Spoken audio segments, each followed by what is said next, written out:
শেষ হয়ে গেলাম। নইলে তুমি যে পা দিয়ে আমার মায়ের গায়ে আঘাত করেছ সেই পাটা আমি ভেঙে মুছড়ে দিতাম।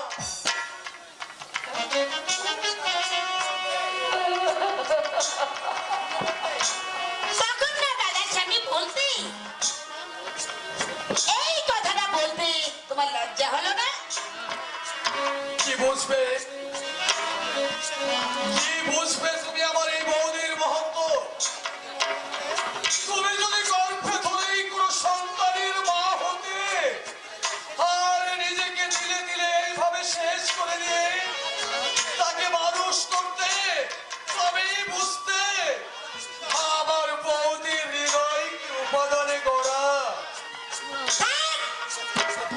আমাকে আর জ্ঞান দিতে হবে না। যতটুকু বাকি ছিল সব কিছু আমি বুঝে নিয়েছি। বলতে দাও, বলতে দাও পাগল, বলতে দাও।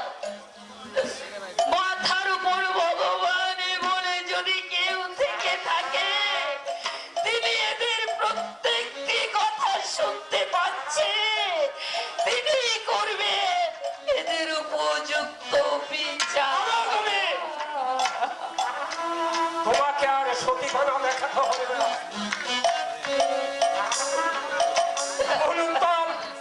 বলো দাদা, আজই তোর বৌদিকে নিয়ে এ সংসার থেকে আমরা আলাদা হয়ে যাব। আজ থেকে তোমাদের সঙ্গে আমাদের কোনো সম্পর্ক নেই। রাখো না, না, না, না, আমি আমি আমার এই পাগলকে ছেড়ে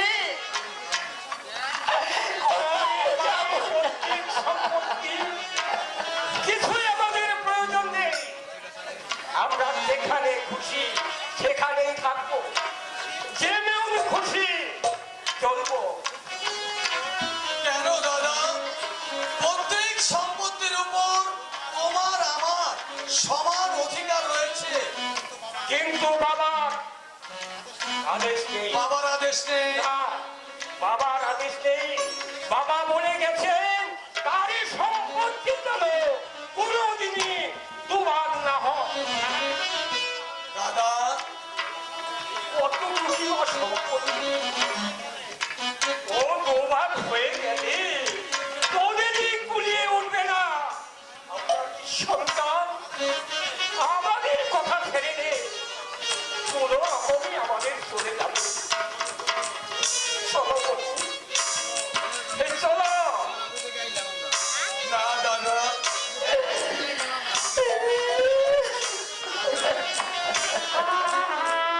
আমি আমি তোমাকে এভাবে যেতে দেবো না দাদা। আর যাবি যদি, এই আমি তোমার সামনে বুক পেতে বসলাম, তুমি আমার গলায় পা ধুয়ে চলে যাও। সরে যা হনুমান। চলে এসো বাবু। চলে এসো। যেও না দাদা,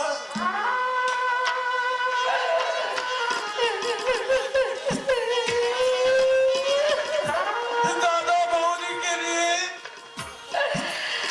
তুমি তুমি এভাবে চলে যেও না দাদা।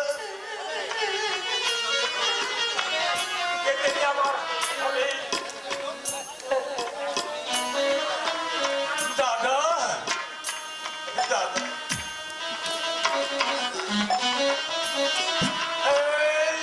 একটু দাঁড়াও দাদা।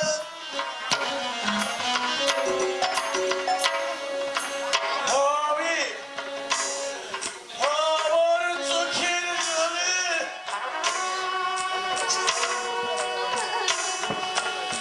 তোমাদের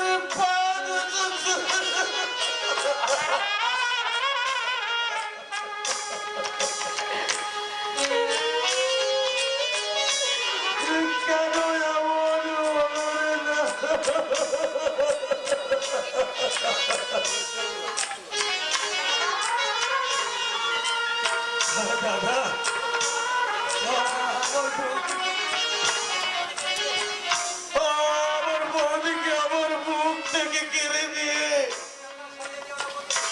ও দাদা আমাকে আমাকে তুমি কাগাল সাজিয়ে দে পাগল আরে পাগল বৌদি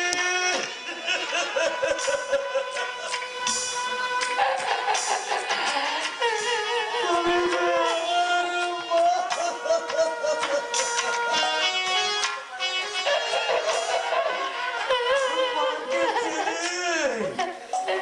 ছেলে কি থাকতে পারে বৌদি না না বৌদি না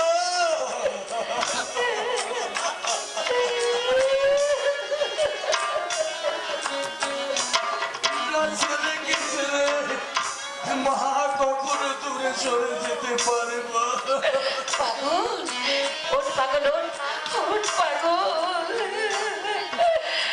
পাগল ওরে পাগল আমার পাগল আমার পাগল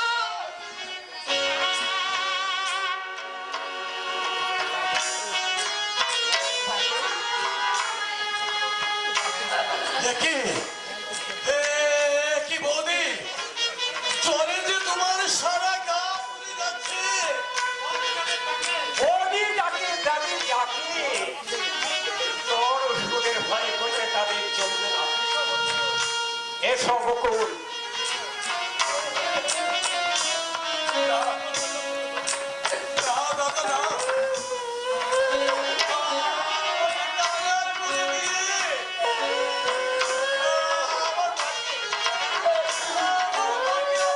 দূরে সরিয়ে দিও না দাদা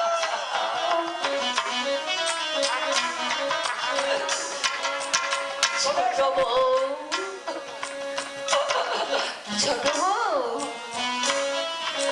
আমার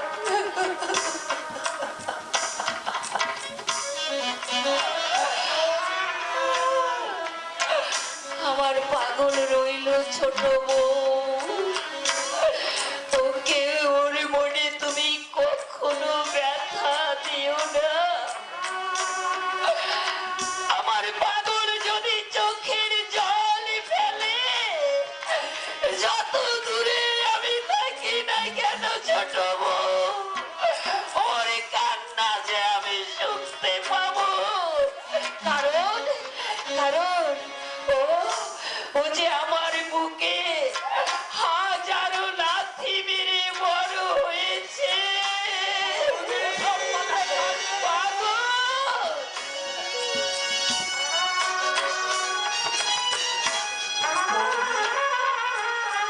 তুমি যে আমার মা পাগল আমার আমার পাগল আমার বুকের স্পন্দন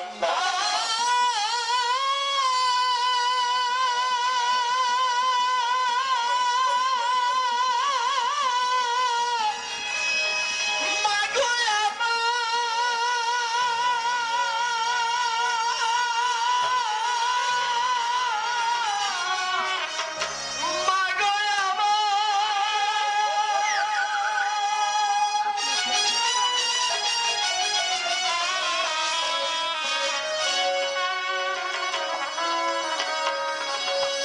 পার হয়ে এসেছে দশমী বিসর্জন হবে গোপীনাথ পার হয়ে নবমী এসেছে দশমী বিসর্জন হবে প্রতিমা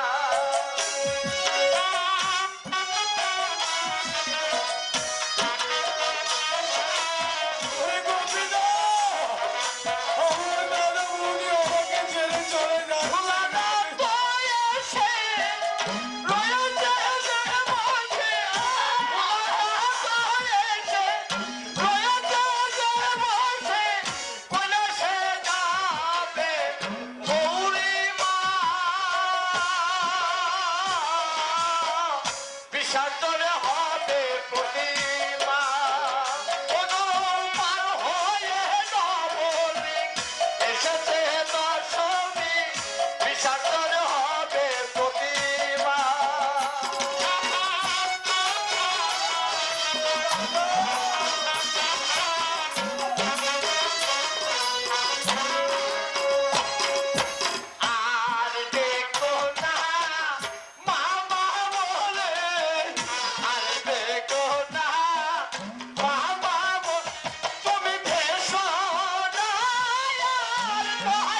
চলে গেল রে গোপীদা।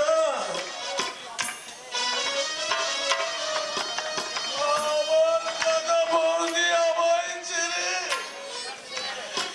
এই সংসার ছেড়ে চিরদিনের জন্য চলে গেল।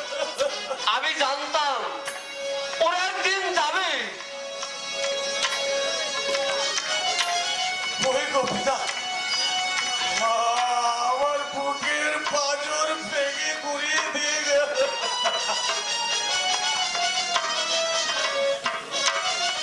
তুই বলতে পারিস গোপীদা আমি আমি কেমন করে বাঁচবো গোপীদা? অনেক আনন্দ বুকে নিয়ে বেঁচে থাকার নাম তো জীবন। ভিক্ষে দাঁড়িয়ে চলে যাচ্ছ যে? তার হাতে ভিক্ষা নিতাম, সেই যখন এই বাড়ি থেকে চলে গেল আর কোনোদিন তোর বাড়িতে ভিক্ষা নিতে আসবো না, কোনোদিন না। আমি আমি আমার দাদা বৌদিকে নিয়ে কত মধুর স্বপ্ন এঁকেছিলাম এই হৃদয়ে। আজ আমার সমস্ত স্বপ্ন দুঃস্বপ্ন হয়ে শূন্যে মিলিয়ে গেল।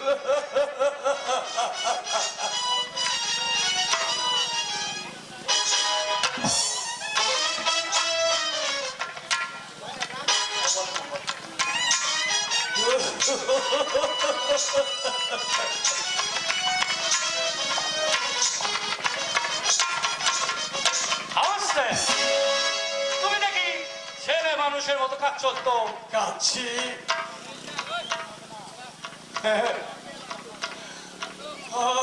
আমি কাঁদছি তোমার বাবু। এই কান্নার শেষ হয়তো কোনোদিন হবে না।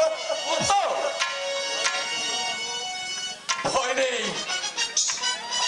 ভয় নেই তোমার বাবু, ভয় নেই। তোমার এই হতভাগ্য মনের চোখের পাতা দুটো হয়তো সারা জীবন বেজায় থাকবে, কিন্তু কিন্তু তোমার বাবু, তোমার এই মনের ঠোঁটের হাসি কখনোই ফুরাবে না, কখনোই ফুরাবে না। তুমি আমি ভাবছি নীলিমা, শুধু ভাবছি ওই ঈশ্বর তোমাকে কি উপাদানে তৈরি করেছে। এই মন্দির, এই ঘর সংসার ত্যাগ করে আমার দেব দেবী দাদা বৌদি চলে গেল।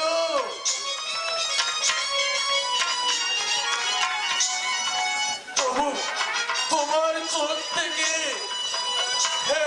এক ফুটা জল গড়িয়ে পড়লো না। তোমার ওই উঁচু মাথাটা নুয়ে তাদের পায়ে একটা প্রণাম পর্যন্ত করলে না। বাহ বারে পাশারি, বাহ, অশেষ অশেষ ধন্যবাদ তোমাকে নীলিমা, অশেষ ধন্যবাদ তোমাকে। মাথা নোয়াতে আমার বই আছে, পায়ে কত ধুলোবালি আছে, তার কোনো ঠিক আছে নাকি? স্কাউন্ডারের কথা বাদ দে।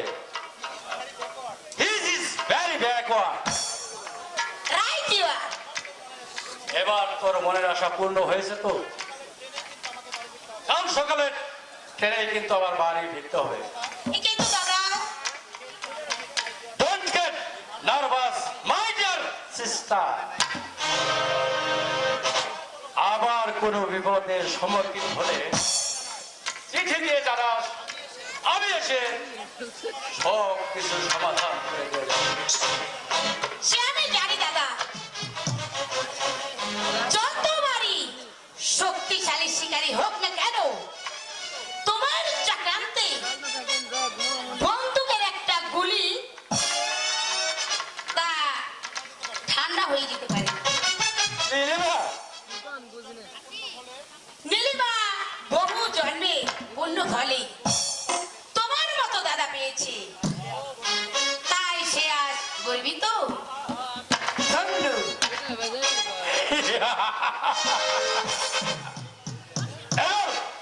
উত্তম সেন, আমি তোমাকে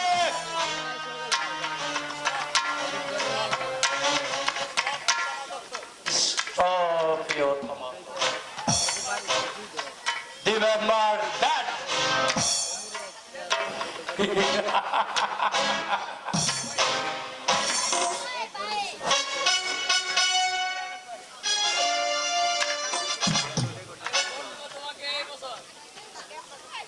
সম্মানিত সমাজে জানাজানি হয়ে গেলে মুখ দেখানোই ভার। হ্যাঁ, ওই নবজাতককে তুই আমার কাছে দে, আমি কোন অনাথ আশ্রমে রেখে দিয়ে ব্যবস্থা করে আসি। পাপি, যাকে ঘিরে তোর জীবন নষ্ট হতে বসেছে, যার জন্য আমার বংশ মর্যাদা নষ্ট হতে বসেছে,